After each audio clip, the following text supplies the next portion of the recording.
I really got down to the bottom of what I really want out of my life. That's so beautiful. Yeah. And it wasn't, I think, you know, the success model, it was more so just like being successful.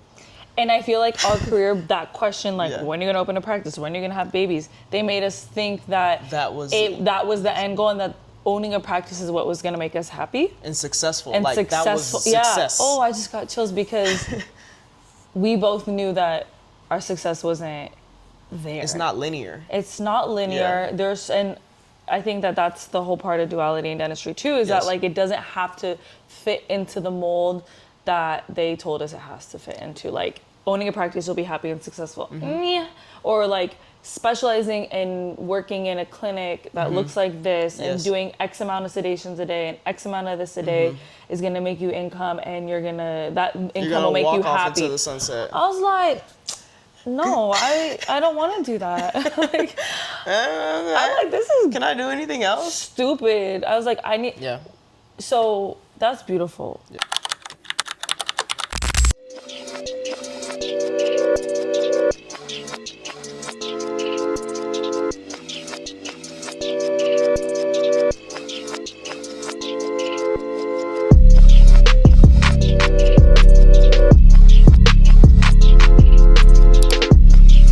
What do you think is the biggest reward for, or I don't even say it would be a thing, because like I feel like if you were to own a practice, which I have a lot of people who do, I think the biggest reward for them, and what I've been told by some OG mentors, is that you're basically building up your retirement to sell. Yeah. Right. And so I'll use one, for example, when I was living in New Orleans, very established orthodontist. She was a GD, went back to school, got her ortho, and her business was really booming so much over COVID that she paid off her building, which happens to be That's in crazy. like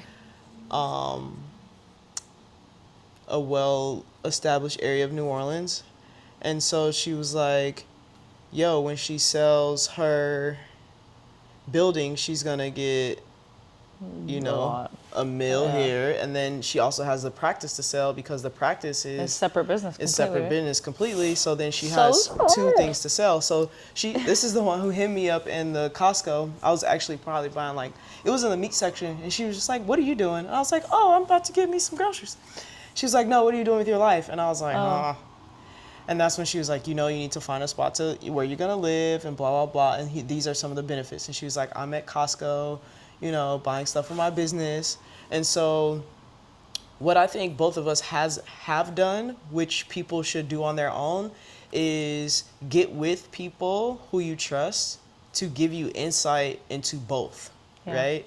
And so we're not sitting here saying we don't want to be associates because we don't know anything about the business, or we don't know successful dentists who own their own practice. We're saying that simply because we've looked at all the cards that we have laid out, and we are playing our hand in the most fabulous way.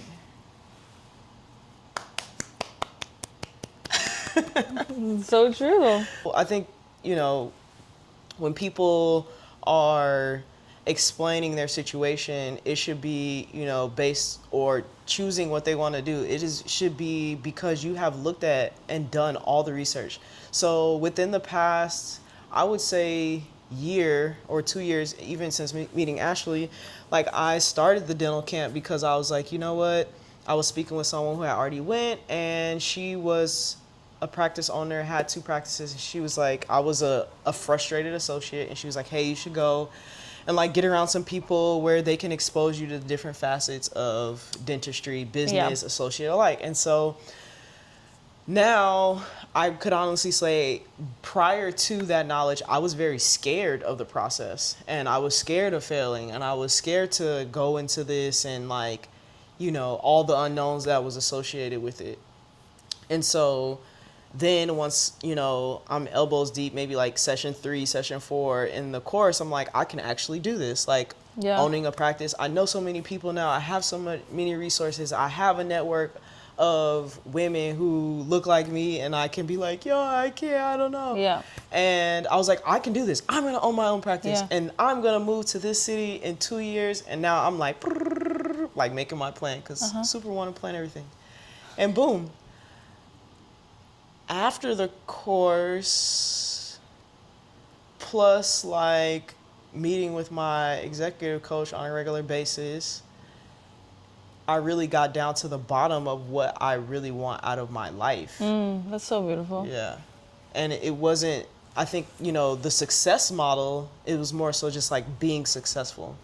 And I feel like our career, that question, like, Yeah. when are you going to open a practice? When are you going to have babies? They made us think that That was the end goal, and that owning a practice is what was going to make us happy. and successful. And like successful. that was success. Yeah. Oh, I just got chills because we both knew that our success wasn't there. It's not linear. It's not linear. Yeah. And I think that that's the whole part of duality in dentistry too, is Yes. that like it doesn't have to fit into the mold that they told us it has to fit into. Like owning a practice, you'll be happy and successful. Yeah. Or like specializing and working in a clinic that looks like this and Yes. doing X amount of sedations a day and X amount of this a day is gonna make you income, and that income You're gonna will make walk you off happy. into the sunset. I was like, no, I don't want to do that. Like, I'm like, this is Can I do anything else? stupid. I was like, I need. Yeah. So that's beautiful. Yeah. So what you're saying is like, do your due diligence. Learn all you can learn Don't about it. feel like I have to do it this way to be successful. Right. Know And that there then are different pathways. find your why to your life. Find the true essence of whatever it may be, and then you can spell that out and write your own story Yeah. in a way that is beneficial and like not, you know, beneficial to you. So I would say, for instance, wanting to go into OS, right? That was my form of success. I am going to be the doctor. Like, hardest specialty, cool, count it out. Like, I'm going in it. And then do anything. like, you know, because that was my idea of like success. Yeah. And then I actually enjoyed doing it. So I was like, I okay, know. I'm in alignment. When I found out I wasn't in alignment was when me and Bryant had finally moved in after being like long distance for 3 years. And I was on call, and I had to I got out of the bed to go to the ED to like do whatever I had to do. Yeah, like suture shit. like Whatever. that. And I was like, I have been dying to lay in the bed with this man for 3 years. And I gotta get up. And I'm getting out of the bed to do what? And I was like, I looked at like my bank, because at the time you go from making no money to some money in residency. It's Yeah. not a whole lot, but it's a check. Like, whew, you're finally getting paid again. So I was like, our bills are paid. I was having the time of my life, and I was like, what are you doing?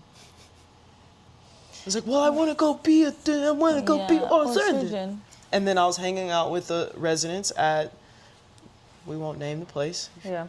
And then they were not nice. And I'm like, okay, so I'm getting out of my bed to go hang out and try to go on this journey with people who are not my people. Like, this Yeah. is literally gonna drive me insane. And it was a 6-year program. And Residency is. I'm like, there's gonna be more of me leaving this man in the bed.